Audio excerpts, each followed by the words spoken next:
sevgi o'tkinchi narsa.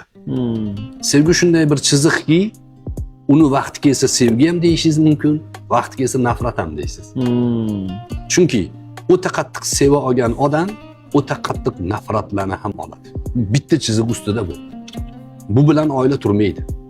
Sevgi qachon oilani mustahkamligiga xizmat qiladi desa, vafo bilan xizmat qiladi. Sevgi bor, yonida vafosi bor. Sevgi, vafo bilan yana nima qo'shilish kerak bunga desa, hurmat qo'shilish kerak. Er ayolini hurmat qilish kerak. Uni hissiyotlarini, uni xohish istaklarini, uni qizil chiziqlarini himoya qilish kerak. Ayol erini hurmat qilish kerak. Eri boradigan joyida keskin gapira olishligi uchun orqangizda men turibman, hamma tashab ketsa ham oldingizda turaman deydigan ayoli bo'lish kerak. Deyman. Kishi ko'chada juda og'ir yuk, juda og'ir ya'ni zarbalarning ichida yuradi. Ba'zan zarbalarga chap bera oladi, ba'zan o'tkazib yuboradi. Va buni zarbasini haqiqiy erkak uyga olib bormaydi. Ko'chada qoladi. Lekin og'ir tushkunlikka, og'ir yuklarni ko'tarib uyga borganda go'zal ayoli, husni xulqi bilan, ajoyib muomala bilan, yeguligini tayyorlab, bor narsadan imkoniyat qilib kutib olishligi erini butun ko'chadagi hamma og'irliklardan yengillatib qo'yadi. Bu muhim narsa. Ayollar shu narsani o'zi aksariyati biladi, lekin qilmaydi. Shuni qilish kerak. Ayol kishi o'zi musibatga o'xshagan vaziyatda tursa ham erini go'zal kutib olish kerak. Bu Abu Talha degan sahoba bo'lgan, radhiyallohu anhu. Abu Talhani bir go'dagi bor edi. Go'dak. Kasal edi shu. Bir kuni xuftonga ketdi, namoz o'qigani. Namozdan qaytib kelganda bola vafot etib qolgan edi. Abu Talhani xotini Abu Talhaga bolaning vafot etganini aytmadi. Farzand yaxshimi dedi, o'sha holda yotibdi dedi. O'tirishdi, taom yeyishdi, yotishdi. Bular kechasi bilan yotib ertalab bo'lganda xotini aytdiki, qo'shnimiz bir narsa bizga beruvdi, shuni so'rayapti, qaytib beraymi yo'qmi dedi. Berasan dedi.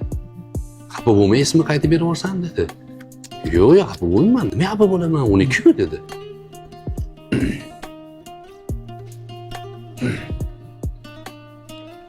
Farzandimizni ham oldi dedi. Bergan zot oldi dedi. Xafa bo'lmaysizmi dedi.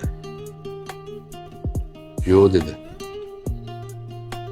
Nima deydi endi? Xotinning hikmatini qarang. Donishmand. Inna lillahi va inna ilayhi rojiun. Bomdodga ketdi. Payg'ambar alayhissalotu vassalomga bomdoddan keyin ayolini qilgan ishini aytib berdi. Ya Rasululloh, shunaqa bo'ldi. Ayolim meni kechqurun go'zal kutib olib, ertalab mana shu gapni gapirdi. Deganda Payg'ambar alayhissalom ayolining haqqiga duo qildilar. Va bugungi kechani barakotidan Alloh taolo sizlarga ajoyib farzand beradi. Dedilar, duo qildilar. Ular ajoyib o'rniga farzand qildi bir yildan keyin. Bu ayol bizga bugungi ayollarimiz uchun madrasa bo'lish kerak. Erini kutib olish namunasi. Er qaytib kelganda ozgina narsani bahona qilib, hali telefondagi nimanidir bahona qilib, hali ko'chadagi nimanidir bahona qilib janjal ko'taradigan, janjalli reja qilib turadigan xotinlar bo'lar ekan. Erimga mana bundoq qilsam janjal chiqadi, keyin janjaldan keyin mana bu ishni qilaman deb reja tuzar ekan. Shunaqa ayollar bor ekan. Bular Xudodan qo'rqish kerak. Erini, ya'ni tashvishini yengillatish baxt bu. Erini tashvishiga yangi tashvish qo'shish erni o'sha uydan uzoqlashtiradi. Omillar nima uzoqlashtiruvchi omillar? O'sha kelgan paytida xotinni urush qo'zg'ab turishligi, zahar tilligi, eriga behurmatlik qilishi, xudo behuda narsani talab qilaverishligi, eri qila olmaydigan ishni talab qilib janjal qiladiganlar bor ekan. Borda. Keyin u er uyga kelmay qo'yadi. Payg'ambar alayhissalotu vassalomning bir duolari bor.